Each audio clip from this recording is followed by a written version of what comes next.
ವೀಕ್ಷಕರೇ ಎಲ್ರಿಗೂ ನಮಸ್ಕಾರ. ಲಕ್ಷ್ಮೀ ನಿವಾಸ ಸೀರಿಯಲ್ನಲ್ಲಿ ಭಾವನಾನ ನೋಡೋಕೆ ಇನ್ನೊಂದು ಹುಡುಗನನ್ನ ನೋಡಲು ಕರೆಸ್ತಾ ಇದ್ದಾರೆ. ಭಾವನ ಇದಕ್ಕೆ ನಿಜವಾಗ್ಲೂ ಒಪ್ಕೋತಾಳ, ಏನೆಲ್ಲ ನಡೀತು ಅನ್ನೋದನ್ನ ಇದೇ ವಿಡಿಯೋನಲ್ಲಿ ತಿಳಿಸ್ತಾ ಇದ್ದೀನಿ. ಹಾಗಾಗಿ ವಿಡಿಯೋ ತುಂಬಾನೇ ಚಿಕ್ಕದಾಗಿರುತ್ತೆ, ಎಲ್ಲೂ ಸ್ಕಿಪ್ ಮಾಡದೆ ವಿಡಿಯೋವನ್ನ ಕೊನೆ ತನಕ ನೋಡಿ. ಹಾಗೆ ಚಾನಲ್ಗೆ ಏನಾದರೂ ಹೊಸದಾಗಿ ವಿಸಿಟ್ ಕೊಟ್ಟಿದ್ರೆ ದಯವಿಟ್ಟು ಚಾನಲನ್ನು ಸಬ್ಸ್ಕ್ರೈಬ್ ಮಾಡ್ಕೊಳ್ಳಿ. ಹಾಗೆ ಪಕ್ಕದಲ್ಲಿ ಕಾಣೋ ಬೆಲ್ ನೋಟಿಫಿಕೇಶನ್ ಆಲ್ ಸೆಟ್ ಮಾಡೋದು ಮರಿಲೇಬೇಡಿ. ಹಾಗಿದ್ರೆ ಇನ್ಯಾಕ್ ತಡ, ಬನ್ನಿ ಡೈರೆಕ್ಟ್ ಆಗಿ ಟಾಪಿಕ್ ಕಡೆ ಹೋಗೋಣ.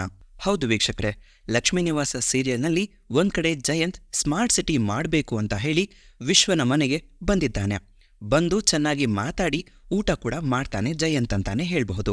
ಜೊತೆಗೆ ವಿಶ್ವನ ತಂದೆ ಜಯಂತ್ ಅವರ ಅತ್ತೆ ಮಾವನ ಬಗ್ಗೆ ಕೇಳಿದಾಗ ಅವರು ಕೂಡ ಲವ್ ಮ್ಯಾರೇಜ್ ಅಂತ ಹೇಳ್ತಾನೆ.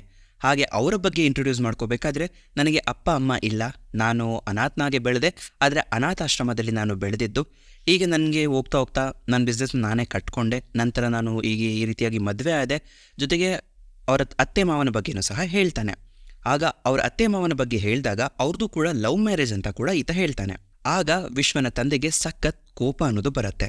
ಕೋಪ ಮಾಡಿಕೊಂಡು ಒಂದು ಮಾತನ್ನ ಹೇಳ್ತಾರೆ. ಅದೇನಪ್ಪ ಅಂತಂದ್ರೆ, ನನಗೆ ಲವ್ ಮ್ಯಾರೇಜ್ ಅಂದರೆ ಸ್ವಲ್ಪನೂ ಇಷ್ಟ ಇಲ್ಲ ನೋಡಿ. ಹುಟ್ಟುವಾಗ ಅಪ್ಪ ಅಮ್ಮ ಬೇಕು, ಬೆಳೆಯುವಾಗ ಅಪ್ಪ ಅಮ್ಮ ಬೇಕು, ವಿದ್ಯಾಭ್ಯಾಸ ಬದುಕನ್ನು ಕಟ್ಕೊಳ್ಳೋಕೆ ಅಪ್ಪ ಅಮ್ಮ ಬೇಕು. ಆದರೆ ಲವ್ ಮ್ಯಾರೇಜ್ ಆಗುವಾಗ ಮಾತ್ರ ಅಪ್ಪ ಅಮ್ಮ ಬೇಕಾಗಿಲ್ಲ ಅನ್ನೋ ಒಂದು ಮಾತನ್ನು ಆತ ಹೇಳಿರ್ತಾರೆ. ಇದೆಲ್ಲೋ ಒಂದು ಕಡೆ ನನಗೆ ಪರ್ಸ್ನಲ್ ಆಗಿ ಹೌದು ಈ ಮಾತು ಸತ್ಯ ಅಂತ ಅನ್ನಿಸ್ತು. ಈ ಮಾತಿನ ಬಗ್ಗೆ ನಿಮಗೇನು ಅನಿಸುತ್ತೆ ಅನ್ನೋದನ್ನು ನೀವು ನನಗೆ ಕಮೆಂಟ್ ಸೆಕ್ಷನಲ್ಲಿ ಕಮೆಂಟ್ ಮಾಡಿ ತಿಳಿಸ್ಕೊಂಡು ಕೊಡಿ. ಹಾಗೆ ಮುಂದೆ ಹೋಗೋದಾದ್ರೆ, ಇದಿಷ್ಟು ಒಂದ್ ಕಡೆ ಆದರೆ ಇನ್ನೊಂದು ಕಡೆ ಭಾವನಾ ಆಫೀಸ್ಗೆ ಹೋಗೋಕೆ ರೆಡಿಯಾಗಿ ಹೋಗ್ತಾ ಇರ್ತಾಳೆ. ಆಗ ಅವರ ಅಮ್ಮ ತಡೆದು ನಿಲ್ಲಿಸಿ, ಗಂಡಿನ ಕಡೆಯವರು ಬರ್ತಾ ಇದ್ದಾರೆ, ಇವತ್ತು ಕೆಲ್ಸಕ್ಕೆ ಹೋಗ್ಬೇಡಮ್ಮ ಅಂತ ಹೇಳಿ ಆಕೆಯನ್ನ ತಡೀತಾರೆ. ಆಗ ಭಾವನಾ, ನಾನೆಷ್ಟು ಸಲ ಹೇಳಿದ್ರು ನೀವು ಯಾಕೆ ನನ್ನ ಅರ್ಥ ಮಾಡ್ಕೋತಾ ಇಲ್ಲ ಅಂತ ಹೇಳಿ ರೂಮ್ಗೆ ವಾಪಸ್ ಹೋಗಿ ಅಳೋಕೆ ಶುರು ಮಾಡ್ತಾಳೆ. ಯಾಕಪ್ಪ ದೇವ್ರೆ, ಈಗ ಕಟ್ಟಿರೋ ತಾಳಿಯನ್ನ ಕುತ್ತಿಗೆಯಲ್ಲಿ ಇಟ್ಕೊಂಡು ಇನ್ನೊಬ್ಬ ಹುಡುಗನನ್ನು ನನ್ನ ಮುಂದೆ ಕಳಿಸ್ತಾ ಇದ್ದೀಯಾ, ಇನ್ನು ಎಷ್ಟು ಪರೀಕ್ಷೆ ಅಂತ ನನಗೆ ನೀನು ಒಡ್ತಾನೆ ಇರ್ತೀಯ ಅಂತ ಹೇಳಿ ಭಾವನಾ ಕಣ್ಣೀರು ಹಾಕೋಕೆ ಶುರು ಮಾಡ್ತಾಳೆ. ಇದನ್ನೆಲ್ಲ ನೋಡ್ತಾ ಇದ್ರೆ ನಿಮಗೆ ನಿಜಕ್ಕೂ ಏನನ್ಸುತ್ತೆ ಅನ್ನೋದನ್ನ ನೀವು ನನಗೆ ಕಮೆಂಟ್ ಸೆಕ್ಷನಲ್ಲಿ ಕಮೆಂಟ್ ಮಾಡಿ ತಿಳಿಸ್ಕೊಂಡು ಕೊಡಿ. ಹಾಗೆ ಚಾನಲ್ಗೆ ಯಾರಾದರೂ ಹೊಸದಾಗಿ ವಿಸಿಟ್ ಕೊಟ್ಟಿದ್ರೆ ದಯವಿಟ್ಟು ಚಾನಲನ್ನು ಸಬ್ಸ್ಕ್ರೈಬ್ ಮಾಡ್ಕೊಳ್ಳಿ. ಹಾಗೆ ಪಕ್ಕದಲ್ಲಿ ಕಾಣೋ ಬೆಲ್ ನೋಟಿಫಿಕೇಶನ್ ಆಲ್ ಸೆಟ್ ಮಾಡಿಡಿ. ಇನ್ನು ವಿಡಿಯೋ ಮಾಡ್ತಾ ಇದ್ದೆ, ಆದರೆ ವಿಡಿಯೋ ಲೆಂತ್ ಆಗಿ ನಿಮಗೆ ಬೋರ್ ಆಗಬಾರ್ದು ಅಂತ ಹೇಳಿ ಈ ವಿಡಿಯೋನಲ್ಲಿ ಇಷ್ಟು ಮಾತ್ರ ತಿಳಿಸಿದ್ದೀನಿ.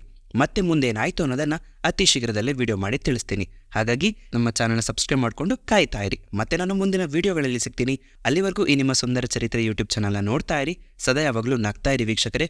ವಿಡಿಯೋ ನೋಡಿದ್ದಕ್ಕಾಗಿ ನಿಮಗೆಲ್ಲರಿಗೂ ಧನ್ಯವಾದಗಳು.